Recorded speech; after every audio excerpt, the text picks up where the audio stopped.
Hello guys, welcome to the channel SAP Agile Learner. So today we are going to learn about SAP ABAP and we will see it in detail what it is exactly. So let's get started. So SAP ABAP. ABAP stands for Advanced Business Application Programming Language, which is a high-level programming language created by the German software company SAP, and it's a multi-paradigm programming language that supports procedural and object-oriented programming too. So ABAP language runs in an ABAP runtime environment created and used by SAP for the development of application programs, including reports, module pool programming, interfaces, forms, data conversions, user exits, and body. So ABAP is also called ABAP/4, where 4 in ABAP 4 stands for 4th generation language. So ABAP is a platform independent, it is upward compatible, and it is enables SQL access as well. So let's understand the R3 client server architecture, where you have the database layer, application layer, presentation layer. So let's understand this in detail. So database layer consists of a central database system containing all the data in the R3 system, and the database system is your basically database management system and the database itself.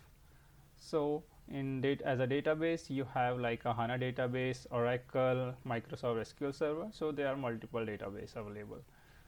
So next is your application layer. So application layer consists basically your one or more application server, message server, and each application server contains a set of services used to run the R3 system, and services are distributed across more than one application server.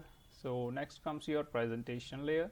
So presentation layer contains the software components that make up the SAP graphical user interface, and this layer is the interface between the R3 system and its user. The presentation layer basically sends the user input to the application layer and receives data for display from it. Let's understand ABAP Workbench in detail.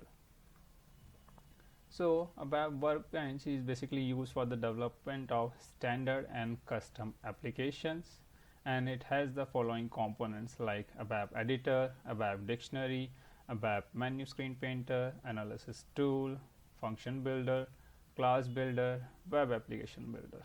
Let's understand this in detail, like for example ABAP Editor.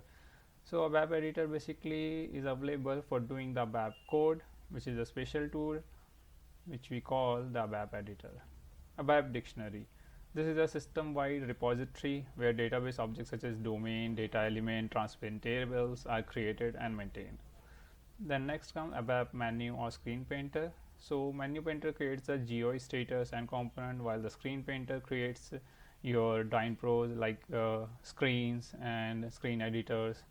Then it is your analysis tool, which is basically allows you to analyze the code like syntax check and the debugger. Then is your function builder, which is basically used or allow to create and maintain function groups, function modules in SAP ABAP. Then next is your class builder. Class builder is a specialized tool that creates and maintains class pools. And the last is web application builder, which is basically used to develop web application, for example web DynPro application, business server pages, etc. And like it is mentioned, it is used for web DynPro applications. So there are also other applications like SAP Fiori as well is there, which we basically knows. So that's all about ABAP Workbench. We will be seeing these everything in detail in our upcoming videos. So in the next video we will be learning about ABAP Dictionary in detail, like what it is exactly and what are the components of ABAP Dictionary. And if you are new to my channel, please like, share and subscribe. Thank you.